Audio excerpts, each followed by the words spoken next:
ঘন কুয়াশায় অদৃশ্য বসিরহাট, 10 ফুট দূরেও অদৃশ্য পথ। রাজ্য জুড়ে বসন্তের আগমন হলেও এদিন সকাল থেকে ঘন কুয়াশার চাদরে ঢেকে গেল বসিরহাট শহর ও সংলগ্ন বিস্তীর্ণ এলাকা।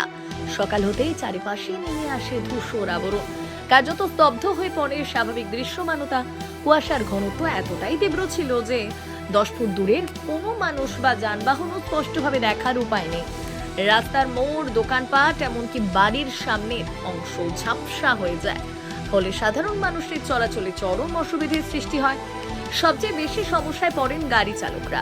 দৃশ্যমানতা প্রায় শূন্যের কোঠায় নেমে আসায় হেডলাইট ও ফগ লাইট জ্বালিয়েও খুব ধীরে গাড়ি চালাতে দেখা যায় তাদের। কোথাও কোথাও সতর্কতার সঙ্গে গাড়ি থামিয়ে পরিস্থিতি বুঝে এগোতে হয়।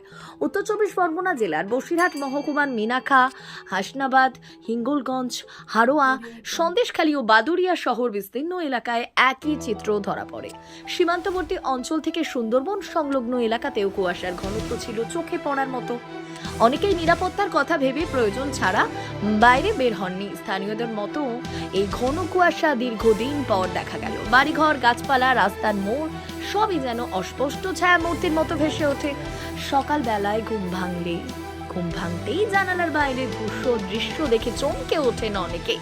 মাঠের ফসল, পুকুরের জলরাশি কিংবা খোলা প্রান্ত সবই কুয়াশার চাদরে আচ্ছন্ন হয়ে পড়ে। হঠাৎ এই ঘন কুয়াশার কারণে সব থেকে ক্ষতিগ্রস্ত হতে পারে আমের মুকুল, তা নিয়ে চিন্তিত আম চাষিরা।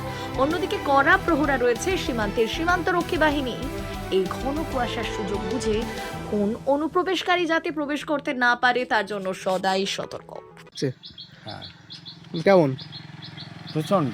এবছরে বোধহয় রেকর্ড। হ্যাঁ, এবছরে রেকর্ড কুয়াশা, মানে এত কুয়াশা হয়নি। হ্যাঁ, অনেকে দেখছি, অনেকে মানে বেশিরভাগই লাইট জ্বালিয়ে যাচ্ছে। মানে কত দূরে দেখা যাচ্ছে না তো? তো দেখা যাচ্ছে না, তা ধরো 15-20 ফুট দূরের পর থেকে দেখা কঠিন। আচ্ছা।